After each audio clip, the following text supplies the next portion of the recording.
اے ایمان والو تم پر بھی روزہ فرض کیا گیا ہے جیسے کہ تم سے پہلے لوگوں پر کیا گیا تھا تاکہ تمہارے اندر تقویٰ پیدا ہو جائے۔ تقویٰ کسے کہتے ہیں؟ لفظی معنی ہے بچنا، گناہ سے بچنا، حرام کام سے بچنا، حرام چیز کھانے سے بچنا، حرام خوری سے بچنا، حرام کاری سے بچنا، یہ بچنا۔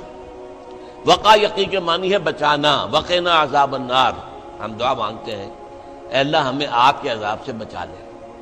تو وقا یقی بچانا، اتقا یتقی بچنا، خود بچنا، تاکہ تم بچ سکو، تمہارے اندر تقویٰ پیدا ہو جائے، تم اللہ کی نافرمانی سے بچو، گناہوں کے ارتکاب سے بچو، حرام خوری سے بچو، اس لیے تمہارے اوپر روزہ فرض کیا گیا۔ اب اس کی حکمت کو سمجھیے۔ دیکھیے ایک ہے ہماری خودی، ہماری انا۔ جب میں کہتا ہوں میں، تو میں سے مراد کیا ہے؟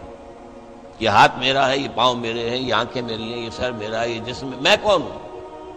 میں کی حقیقت ذرا مختلف ہے، انا، خودی، سیلف۔ ایک ہے ہمارا حیوانی وجود۔ اس حیوانی وجود میں وہی سارے تقاضے موجود ہیں جو حیوانات کے اندر ہیں۔ ہر حیوان کھانا جو ہے اسے چاہیے، انسان کو بھی چاہیے۔ ہر حیوان میں نسل کشی کے لیے شہوت کا مادہ ہے، ہمارے اندر بھی ہے۔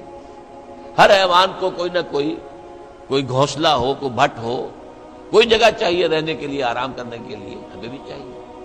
تو حیوانی تقاضے ہمارے جو ہمارے وجود کے اندر موجود ہیں، ان کے لیے کہا ہے، فرائیڈ نے لفظ استعمال کیا ایڈیا لیبیڈو۔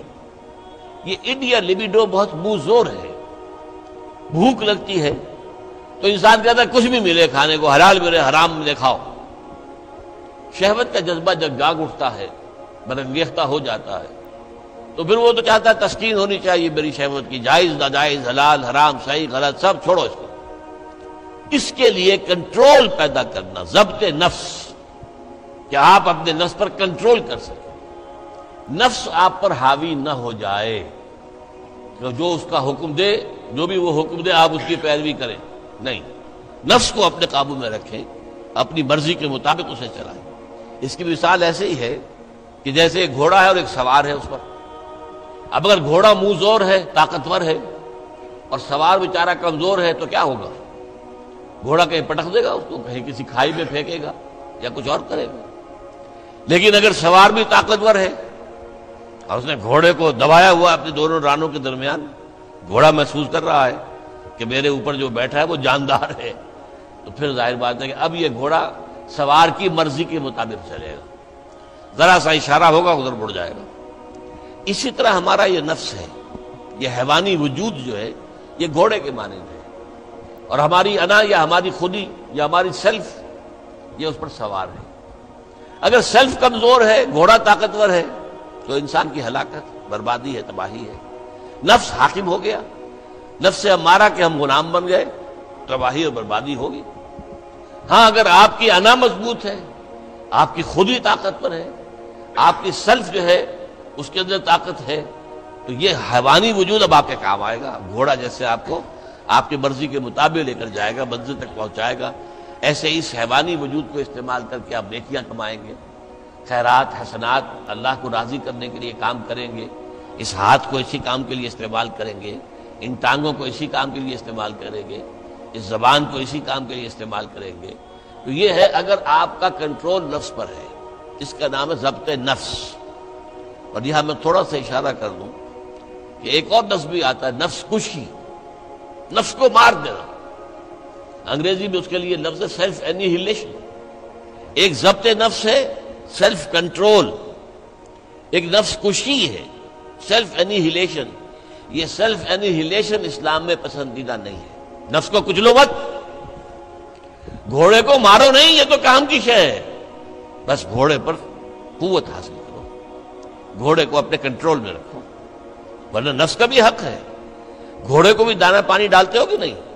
تمہارے نفس کا بھی حق ہے۔ وَإِنَّ لِنَفْسِكَ عَلَيْكَ حَقًّا وَإِنَّ لِزَوْجِكَ عَلَيْكَ حَقًّا وَإِنَّ لِزَوْرِكَ عَلَيْكَ حَقًّا۔ تم پر تمہارے اپنے نفس کا بھی حق ہے، تم پر تمہاری بیوی کا بھی حق ہے، تم پر تمہارے جو ملنے کے لیے لوگ آئیں، ملاقاتی ہوں، زیارت کرنے کو، ان کا بھی حق ہے۔ اس نفس کا بھی حق ہے، اس نفس کا بھی حق اسے ادا کرو، لیکن حلال، حرام نہیں۔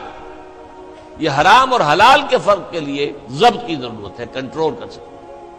اس کنٹرول کے لیے روزے کی ایک مشقت کہہ لیں یا مشق کہہ لیں، یہ مشق ہے کہ آپ نے سال میں یہ 30 دن یا 29 دن میں شدید بھوک کے باوجود حلال چیز بھی نہیں کھائی، کھانا موجود ہے، شدید پیاس ہے، فرض کیجئے کہ آپ عین دوپہر میں دفتر سے یا کہیں کالج سے آپ آئے ہیں اور گھر پہنچے ہیں تو شدید پیاس کی وجہ سے جب وہ موسم آ جائے گا جون کا اور مئی کے روزے جو ہیں تو تب معلوم ہوگا کہ روزہ کہتے کسے ہیں۔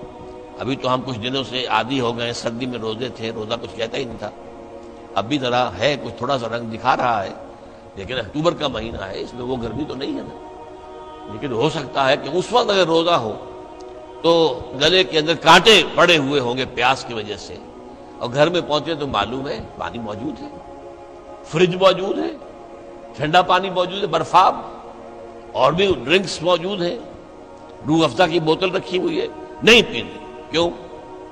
اللہ کی اجازت نہیں۔ یہ مشق آپ 30 دن کریں گے تو اس سے توقع ہے کہ آپ کے اندر یہ صلاحیت پیدا ہو جائے کہ بقیہ 11 مہینے حرام تو نہ کھائیں، ایک مہینے حلال بھی نہیں کھایا اللہ کے حکم کی وجہ سے، تو حرام اللہ نے کیا ہے نا، اللہ کا حکم ہے۔ 11 مہینے یہ تقویٰ پیدا ہو جانا چاہیے، یہ طاقت تمہارے اندر پیدا ہونی چاہیے، یہ صلاحیت پیدا ہونی چاہیے کہ حرام میں منہ مت مارو، حرام سے اجتناب کرو۔ یہی وجہ دیکھیے، ذرا کڑوی بات آپ کو سنا رہا ہوں، فرض کیجئے عین روزے کی حالت میں آپ حرام کام کر رہے ہیں، کھانا تو نہیں کھا رہے، جھوٹ بول رہے ہیں تو حرام کام ہے، سودی کاروبار کر رہے ہیں حرام کام، رشوت لے رہے ہیں یا دے رہے ہیں حرام کام، عین روزے میں اگر یہ کام ہو رہا ہے تو پھر یہ روزہ بے معنی ہے۔ صرف کھانا پینا چھوڑ دیا تم نے، روزہ تو نہیں رکھا، یہ روزہ تو نہیں۔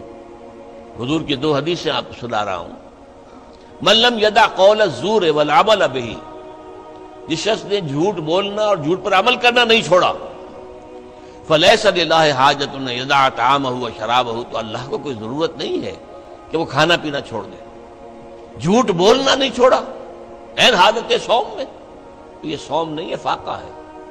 تم نے کھانا پینا چھوڑ دیا، بس روزہ نہیں، نہ اس میں روزے کی حکمت پوری ہوگی، نہ روزے کی غرض و غایت پوری ہوگی، نہ روزے کی برکات، روزے کے انوار اس سے پیدا ہوں گے، بلکہ بس یہ ہے کہ آپ نے دن بھر میں فاقہ رکھا ہے، اللہ اللہ خیر صلی اللہ۔ اس طرح ایک اور حدیث میں آتا ہے، کم من صائم لیس من صیامہ الا الجوع، کتنے ہی روزہ رکھنے والے ایسے ہیں جنہیں اپنے روزے سے سوائے بھوک کے اور کچھ حاصل نہیں، بھوکا رہا، بس منہ بند کیے رکھا، باقی روزہ نہیں تھا وہ۔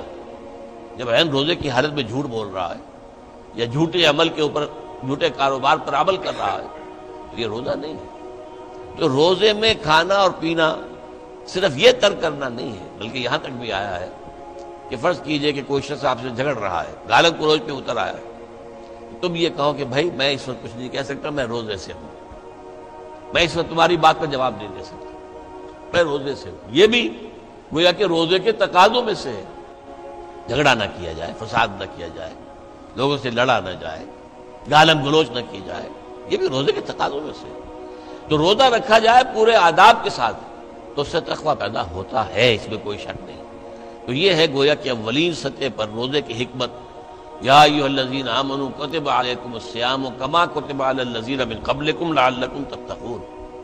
اب آئیے اگلی منزل، کچھ عرصے کے بعد پھر رمضان کے روزے فرض کر دیے گئے، شہر رمضان الذی انزل فیہ القرآن ھدی للناس وبینات من الھدی والفرقان فمن شہد منکم الشہر فلیصم۔ رمضان کا مبارک مہینہ وہ ہے جس میں قرآن نازل ہوا، اور قرآن کیا ہے؟ لوگوں کے لیے ہدایت اور حق و باطل میں امتیاز کی بینات، روشن چیزیں، واضح چیزیں، کھلی چیزیں، بین چیزیں۔ تو جو کوئی بھی تم میں سے پائے اس مہینے کو، نہ مریض ہو نہ بیمار